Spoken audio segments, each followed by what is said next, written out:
Este artículo ha sido tomado de 7 minutos de calvinismo y se lee con el permiso de la misma. Dios y la Santísima Trinidad, parte número 2. Las aclaraciones de R.C. Sproul son útiles aquí. El término persona no significa una diferencia en esencia, sino una subsistencia diferente en la deidad. Una subsistencia en la deidad constituye una diferencia real, pero no es una diferencia esencial en cuanto a una diferencia en el ser. Cada persona subsiste o existe bajo la pura esencia de lo divino. La subsistencia es una diferencia dentro del mismo ser, no un ser o una esencia separada. Todas las personas de la deidad comparten todos los atributos divinos. Alien Bander, Paul, lo deja más claro. Tal y como es difícil definir qué es una persona humana, también es difícil definir qué es una persona divina.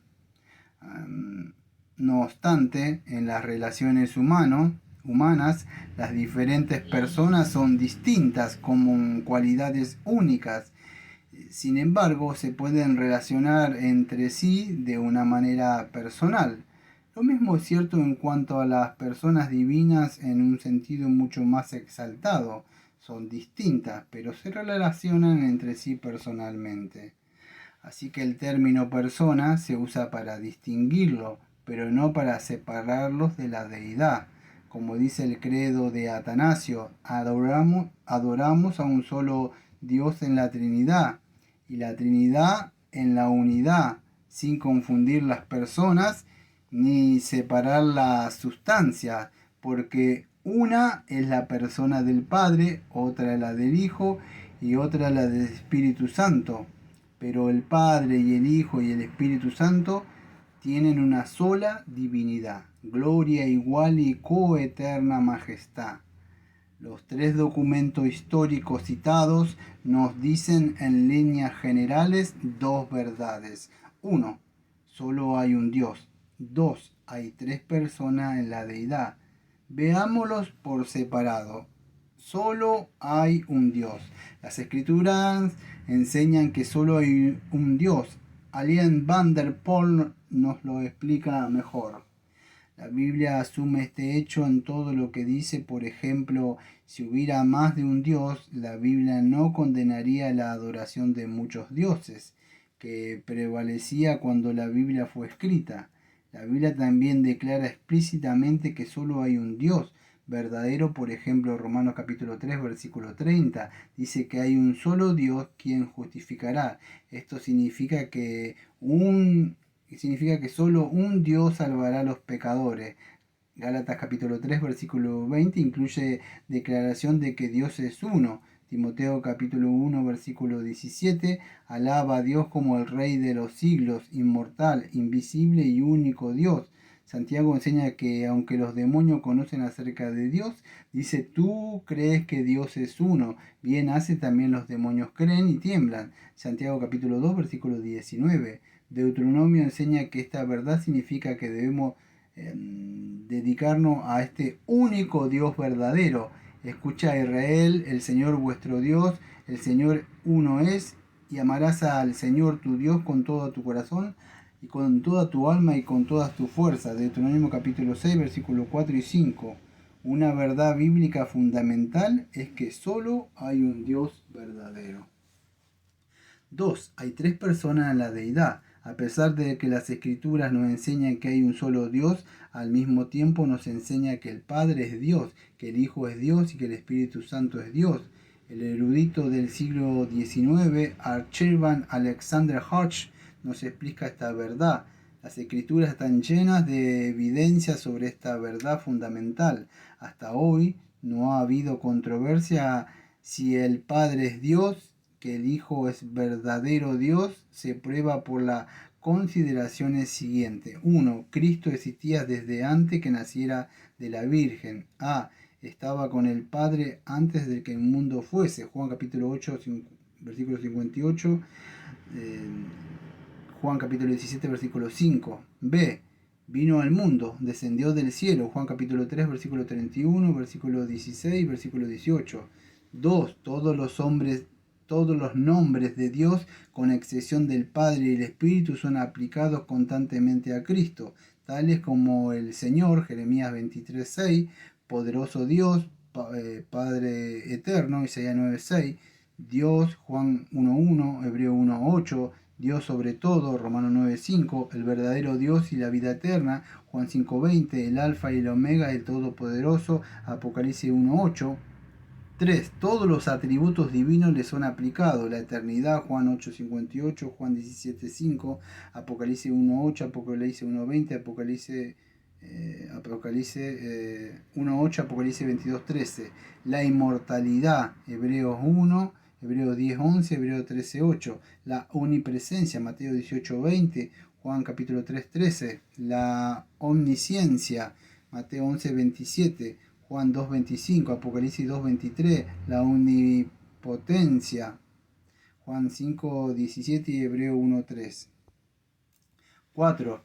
Las escrituras atribuyen todas las obras divinas a Cristo. La creación, Juan 1:3 al 10, Colosenses 1:17, la preservación y gobierno providencial, Hebreo 1:3, Colosenses 1:17, Mateo 28:18, el juicio final, Juan 5:22, Mateo 25:31-32, 2 Corintios 5:10, dar la vida eterna, Juan 10:28, enviar el Espíritu Santo, Juan 16:7, y santificar, Efesios 5:25 al 27. 5. Las escrituras declaran que se debe adorar a Cristo como divino, Hebreo 1:6, Apocalipsis 1:5-6, 5:11 al 12, Juan 5:23. Los hombres deben ser bautizados tanto en el nombre de Jesús como del Padre y del Espíritu Santo. En la bendición apostólica se invoca la gracia de Jesús. El que el Espíritu Santo es verdadero Dios se prueba de un modo semejante. 1. Se le llama a Dios. Lo que dice el Espíritu lo dice el Señor. Compárese Isaías 6:8-9 con Hechos 28-25 y Jeremías 31-33 con Hebreo 10:15-16. El que miente al Espíritu Santo miente a Dios. Hechos 5, versículos 3 y 4. 2. Se le atribuye perfecciones divinas, la omnisciencia. 1 Corintios 2, versículos 10 y 11. La omnipresencia. Salmo 139, versículo 7. La omnipotencia. Lucas 1:35. Romanos 8:11. 3. Se le atribuyen al Espíritu Santo las obras divinas, la creación. Job 26:13, Salmo 104:30. Los milagros, 1 Corintios 12, versículo 9 al 11. La regeneración, Juan 3:6, Tito 3:5. 4. Debe adorársele como divino. La influencia de su gracia se invoca en la bendición apostólica, 2 Corintios capítulo 13:4. Somos bautizados en su nombre. La blasfemia contra el Espíritu Santo nunca será perdonada, Mateo 12, versículos 31 y 32. Por todas estas consideraciones solo podemos concluir que debido a que Dios es uno solo, y el Padre, y el Hijo y el Espíritu Santo son Dios por igual, Dios es uno en tres personas. Las Escrituras nos muestran esto más claramente en el Nuevo Testamento. G. Williamson dice: así pues, Mateo, hablando de este único Dios, dice que debemos ser bautizados en el nombre del Padre y no los nombres del Padre y del Hijo y del Espíritu Santo. Mateo sería culpable de expresarse erróneamente si tan solo una de estas dos cosas fuera verdad. 1. Si el Padre, el Hijo y el Espíritu Santo no poseyeran un ser idéntico, porque de lo contrario él hubiera dicho nombres. Y 2. Ese ser nombrado no existiría en tres personas, porque de lo contrario no hubiera insinuado que el nombre fuera compartido por cada uno de los tres.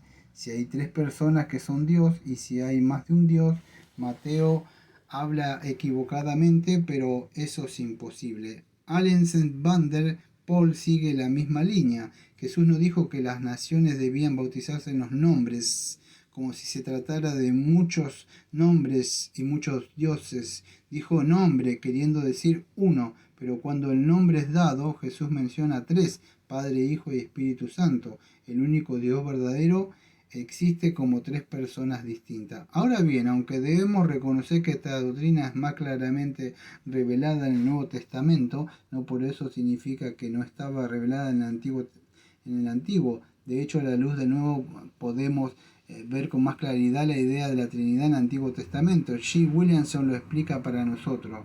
En Génesis capítulo 1, versículo 1 al 3, discernimos distintas referencias a Dios. Dios el Espíritu, Dios la palabra. En Génesis 1:26, Dios toma consejo consigo mismo y habla consigo mismo al hacer al nombre a nuestra imagen. ¿Cómo puede ser esto si Dios no fuera tres y uno a la vez? En Génesis 11, 5 al 7 leemos que Dios bajó para ver la ciudad y la torre de Babel, y sin embargo aún al hablar de eso dice bajemos. De nuevo descubrimos que un cierto ángel del Señor con frecuencia aparecía al pueblo de Dios en el Antiguo Testamento.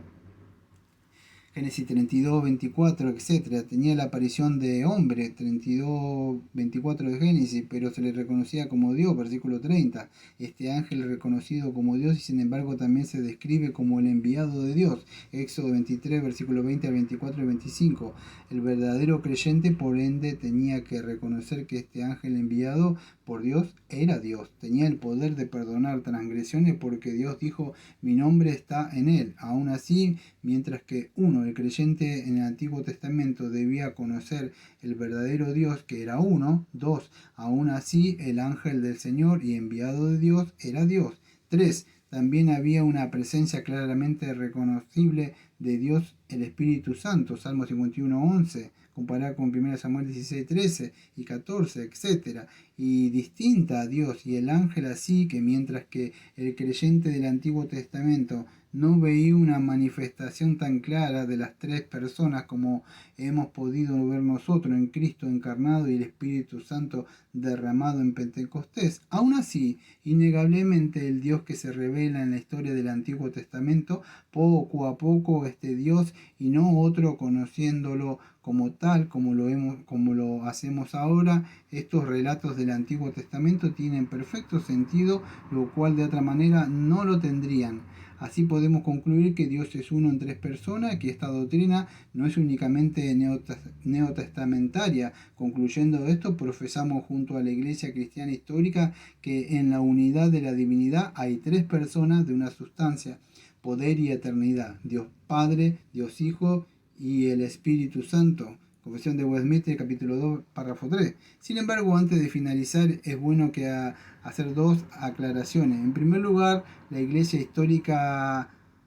históricamente ha rechazado como herejía dos entendimientos errados de lo expuesto hasta aquí. Estas dos herejías son el modalismo y el triteísmo. Ambos son los extremos de la comprensión adecuadamente de este misterio. El primero es el modalismo, que niega la diferencia que existe entre las personas de la deidad, afirmando que el Padre, el Hijo y el Espíritu Santo son distintas maneras en que Dios se expresa a sí mismo. Es decir, que no hay tres personas, sino que Dios en algunos momentos el Padre es, en otro es el Hijo y en otro es el Espíritu. Y entonces no son tres personas diferenciadas, sino una misma persona que algunas veces se expresa como el Padre, otra como el Espíritu Santo, otra como el Hijo. Esta idea es refutada por el bautismo de Cristo, Lucas 3:22, el cual vemos las tres personas en la Trinidad manifestarse al mismo tiempo: el Padre hablando desde los cielos, el Espíritu Santo descendiendo hacia el Hijo en forma de paloma y el Hijo recibiendo el bautismo por medio de Juan el Bautista. La segunda herejía es el otro extremo, es el triteísmo, que cree que hay tres dioses. Esta herejía, a diferencia del modalismo, niega la unidad y declara en que hay tres dioses. Las escrituras, por el contrario, declaran que cada uno es Dios individualmente y que los tres conforman la divinidad y al mismo tiempo son Dios en individualidad, solo Dios en unidad. Y por último, por mucho más que tratemos de explicar la Trinidad, siempre seguirá siendo un misterio para nosotros comprenderla en su totalidad. Esto porque las mentes finitas no pueden comprender totalmente lo infinito. Sin embargo, como lo ha dicho R.C. Sproul, la doctrina de la Trinidad no explica completamente el carácter misterioso de Dios. En realidad lo que hace es fijar los límites que no debemos trasponer, define los límites de nuestra reflexión finita, nos ordena ser fieles a la revelación bíblica de que Dios es uno en un sentido y tres en otro sentido. De esta manera todo lo que hemos escrito hasta aquí no busca resolver el misterio, sino definir y explicar lo que creemos y fijar los límites que debemos creer y sostener.